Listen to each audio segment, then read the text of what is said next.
Hi friends, welcome to Manjula's Diary. இன்னைக்கு இந்த vlogல உங்களுக்கு பாவக்காய் ஃப்ரை பண்ணுறது எப்படின்னு பார்க்கலாங்களா. ரொம்ப டேஸ்டியாக இருக்கும். இன்னொன்று அவ்வளோவா கசப்பு தெரியாது. உங்களுக்கு ஆயிலில் ஃப்ரை பண்ணுறதுனால அவ்வளோவா உங்களுக்கு கசப்பு தெரியாது. யூஸ்வலி நாங்கள் பொரியல் மாதிரி செய்வோம். கொஞ்சம் கசப்பு வந்துச்சுன்னா வெல்லம் போட்டு செய்வோம். அப்போ நம்ம பெரியவங்க எப்படியானா சாப்பிடலாம். பட் பசங்க சாப்பிடவே மாட்டாங்க. பட் இது ரொம்ப ஹெல்த்துக்கு ரொம்ப நல்லதுன்றதுனால இப்போ இது ஃப்ரை எப்படி பண்ணுறது அப்படின்னு பார்க்கலாங்களா. முதல்ல நான் ஒரு 1/4 kg 2 பாவக்காய் வர மாதிரி எடுத்துக்கிறேன். சைட்ஸை கட் பண்ணிவிட்டு ரவுண்டாக கட் பண்ணி உள்ளே இருக்கிற விதை எல்லாத்தையும் எடுத்துட்டேன். நான் கொஞ்சம் மெல்லிஸாக கட் பண்ணிக்கணும்.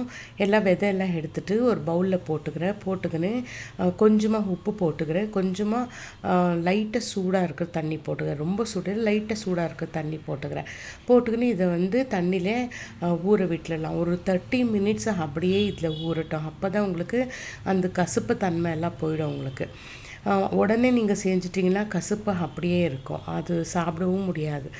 ஒரு 30 minutes ஆன பிறகு ஒரு 2லேருந்து 3 வாட்டி வாஷ் பண்ணிவிட்டு ஃபில்டர் பண்ணி எடுத்துக்கின்னு மறுபடியும் அந்த பாவக்காய் எல்லாத்தையுமே கட் பண்ணி வச்சுருக்குது பவுலில் போட்டுக்கலாம்.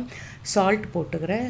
ஒரு 1/4 teaspoon அளவுக்கு டர்மரிக் பவுடர் போட்டுக்கிறேன். நான் அதுக்கப்புறம் ஒரே ஒரு டேபிள் ஸ்பூன் அளவுக்கு சில்லி பவுடர் போட்டுக்கிறேன். உங்களுக்கு இன்னும் கொஞ்சம் காரம் வேணும்னா நீங்கள் இன்னும் கொஞ்சம் போட்டுக்கலாம். பசங்களுக்குன்னா போதும் அது. அப்புறம் ஒரு 1/4 டேபிள் ஸ்பூனு கரம் மசாலா போட்டுறேன். 1/4 டேபிள் ஸ்பூனு ஜீரா பவுடர் போட்டு 1/4 டேபிள் ஸ்பூனு சோம்பு பவுடர் போட்டுக்கிறேன். இவ்வளவும் போட்டுங்க. 2 டேபிள் ஸ்பூனு கடல மாவு போட்டுக்கிறேன். ஒரு 1/2 டேபிள் ஸ்பூனு அரிசி மாவு போட்டுக்கிறேன்.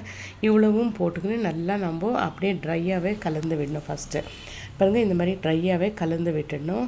கலந்து விட்டுட்டு அப்புறமா லைட்டாக தண்ணி ஒரு 1/4 கிளாஸ் அளவுக்கு தண்ணி எடுத்துக்கின்னு கொஞ்சம் கொஞ்சமாக தெளிச்சிட்டு அப்படியே ஸ்ப்ரிங்கிள் பண்ணி அப்படியே கலந்து விடணும். பாருங்கள், நான் செய்கிறேன்ல இந்த மாதிரி ரொம்ப தண்ணி போட்டுடாதீங்க. அப்புறமா ஃப்ரை பண்ணவே முடியாது. லைட்டாக அப்படியே ஸ்ப்ரிங்கிள் பண்ணிவிட்டு அப்படியே கலந்து விட்டுக்கணும். இப்போ இந்த லெவலுக்கு இருக்கணும்.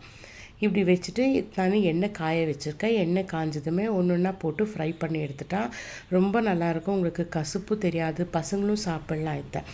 நீங்களும் ஒரு தடவை ட்ரை பண்ணி பாருங்கள். உங்களுக்கும் இது ரொம்ப இஷ்டம் ஆகும்னு நினைக்கிறேன். நீங்களும் ஒரு தடவை ட்ரை பண்ணிவிட்டு எப்படி இருக்குதுன்னு சொல்லிவிட்டு எனக்கு கமெண்ட் செக்ஷனில் தெரியப்படுத்துங்க. இந்த vlog இஷ்டம் இருக்கும்னு நினைக்கிறேன். ஃப்ரெண்ட்ஸ், உங்களுக்கு இந்த vlog இஷ்டம் ஆயிடுச்சுன்னா லைக் பண்ணுங்க, ஷேர் பண்ணுங்க. மறக்காமல் என் சேனலை சப்ஸ்கிரைப் பண்ணுங்க. யாரெல்லாம் சப்ஸ்கிரைப் பண்ணாமல் பார்க்குறீங்களோ தயவுசெய்து சப்ஸ்கிரைப் பண்ணி பாருங்கள். Thank you friends.